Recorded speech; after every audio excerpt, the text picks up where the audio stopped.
welcome back everyone to Planning with Intentions. My name is Dahana. If it's your first time, welcome. This is a channel about planning anything and everything. You will see planning about planning in your planner, planning for finances, planning for home, planning for cleaning, planning for the makeup, planning for purchases that you want to make.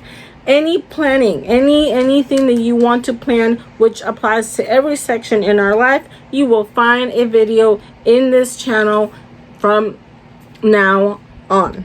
So my last video, I talked about 11 tips on how you can use your planner more effectively on a daily basis. And it's really more about using it every day.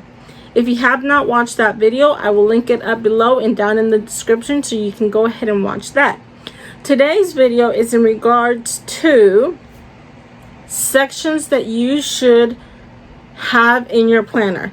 If you're first time to planning, or if you are revamping your planner, or if you just need a mixture of stuff, or if you are in a funk. This is what my suggestions, my opinion on sections that you should have in your planner no matter what. And then from there, you can just grow. So, section number 1 is an inbox or brain dump. You can call it either one. It's an inbox and it's a brain dump. You're doing the same thing. The only difference is if you use an inbox, you can put a due date if you like to it, or you can just section it out to a specific section. I have a picture here of my inbox, and I use an inbox and I literally brain dump into it. I put everything every day that I can think of that I need to do for that particular day. And on my last video, I made the comment on how important it is to brain dump so you can relieve some of the stress that your brain has from trying to keep track of so many things at the same time. Section number 2 is your monthly. Now you have a couple of options. I am going to show you right here is either a 2-page monthly spread or a 1-page monthly spread. So it really depends on what is more workable for you. How much do you have to organize? And that is an upcoming video in regards to what kind of monthly should you pick depending on your current lifestyle. Section number 3 is a index/list. I spoke about this on my previous video as well. An index is very important because you know where you can find anything in your planner if you have an index.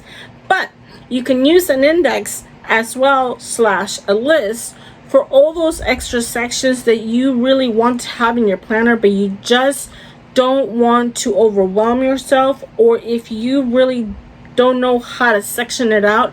This is the best place, in my opinion, having an index/list section where you know where you can find things, and then you have a list of things that you want to keep track of. If it's all your bills, if you don't have a finance section in your planner, but you do want to have a list of all your bills and when they're due, and approximately how much, or if it's just a reminder, however you please to use it. So a list section, an index and a list section is in my opinion a very important section in your planner, and it's a very basic section, but I think it opens the door to grow in your planner when it comes to what sections do you really need. Because a lot of times we'll put sections for everything, especially if we watch a YouTube video where they have 10 different sections and we just can't seem to find a way to fit those in our lives. It's because everybody plans differently. We all plan differently for the fact that we have different things going on in our lives.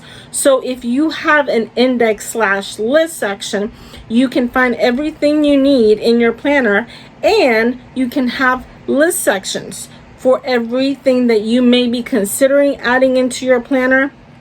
And maybe just having a list is sufficient, or maybe you need a section for itself.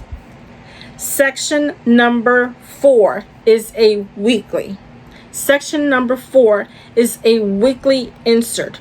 I do believe that planning on a weekly basis is important, because that way you're not flipping through your planner. You open to your week and you know what you need to do for that particular week, and you don't find yourself overwhelmed flipping through your planner trying to figure out what you have on your monthly, what you have on your weekly, what you have on your daily, or if you're flipping into inboxes and so on.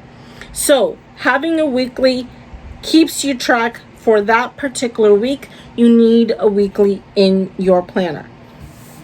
And of course, last but not least is a daily. Now, dailies is, excuse my dogs, in a daily is very important, because when you're starting to plan, daily is what's going to help you stay on track for, yes, you know that, for that day.